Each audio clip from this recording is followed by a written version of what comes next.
ఈ దినవాక్య ధ్యానాంశం నమ్మితేనే రక్షణ సాధ్యం. మా వీధిలో కళ్ళు లేని ఒక వ్యక్తి ఉన్నాడు. ఒకవేళ యేసయ్య అద్భుతంగా ఈ కళ్ళు లేని వ్యక్తికి కళ్ళు ఇస్తే మా వీధిలో ఉన్న వారందరూ మారిపోతారు కదా. మా ఊరిలో ఉన్న ఊచ చేయగల వ్యక్తిని యేసయ్య మట్టి స్వస్థపరిచి ఆ చేతిని మామూలుగా చేస్తే మా ఊరిలో ఉన్న ప్రతి ఒక్కరు యేసయ్యను నమ్ముకుంటారు కదా. ఈ విధంగా చాలా మంది అనుకుంటూ ఉంటారు, స్వస్థతలు అద్భుతాలు సూచక క్రియలు జరిగితే ఊరంతా మారిపోతుందని. అనుకోవడం కేవలం భ్రమ. యేసుక్రీస్తు ఈ భూమి మీద సజీవముగా ఉన్నప్పుడు పుట్టి గుడ్డివారిని కళ్ళు తెరిపించి, కుంటువారిని నడిపించి, మరణించిన వారిని సజీవముగా లేవనెత్తిన.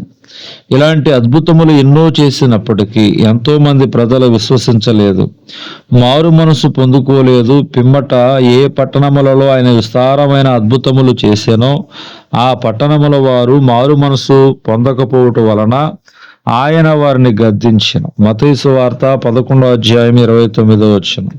నేను సాత్వికుడును దీన మనసు గలవాడును గనుక మీ మీద నా కాడి ఎత్తుకుని నా యుద్ధ నేర్చుకునుడి, అప్పుడు నీ ప్రాణములకు విశ్రాంతి దొరుకును. ఎవడైతే యేసుక్రీస్తు సూచక క్రియలు అత్యధికముగా చేశాడో అక్కడి ప్రజలు ఆయనను విశ్వసించలేదు.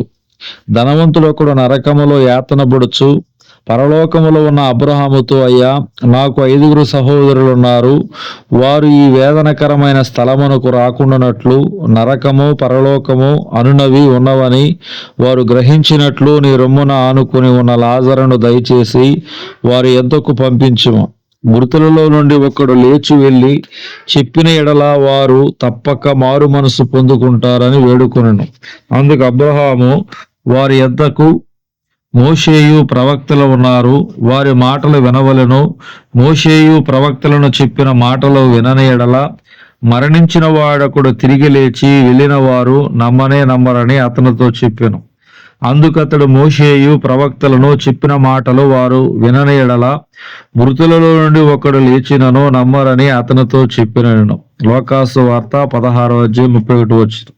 అనగా ప్రజలు నమ్మవలసినది చనిపోయిన వాడు చెబితే కాదు, దేవుడు ఏర్పరచుకున్న తన సేవకులు చెప్పిన ఆయన వాక్యమును నమ్మిన వారే రక్షించబడతారు. ప్రవక్తలు సేవకులు చెప్పిన దేవుని మాటలు వారు వినని ఎడల చనిపోయిన వ్యక్తి తిరిగి వచ్చి చెప్పినను వారు నమ్మలేరు. సాక్షాత్తు దేవదేవుడే వారి కళ్ళ ఎదుట అద్భుతమైన సూచక క్రియలు చేస్తే నమ్మి మారు మనసు పొందుకోలేకపోయారు. పైపెచ్చు సిలువ వేయుడని కేకలు వేశారు. లోకాసు వార్త 23:21. వీరిని సిలువ వేయమని కేకలు వేసిరి. ఈ రోజుల్లో చాలా సంఘాల్లో సేవలో దేవుని వాక్యము కన్నా అధికంగా శరీర సంబంధమైన స్వస్థతలకు సూచక క్రియలకు అద్భుతములకు అధిక ప్రాధాన్యత ఇవ్వటము దురదృష్టకరం. శరీరానికి స్వస్థత అవసరం కావచ్చు, కానీ నిత్యముండే ఆత్మకు వాక్యం కావాలి. అనగా ప్రతి ఆత్మీయునికి వాక్యమే ఆధారం. నీతిమంతుడు విశ్వాస మూలముగా జీవించును, నీతిమంతుడు దేవుని మాట వలన జీవించును. రోమాపత్రిక 1:17.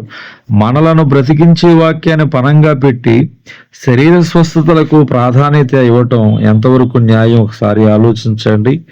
దేవుడి దిన వాక్య ధ్యానం దేవుడు దీవించును గాక. ఆమేన్.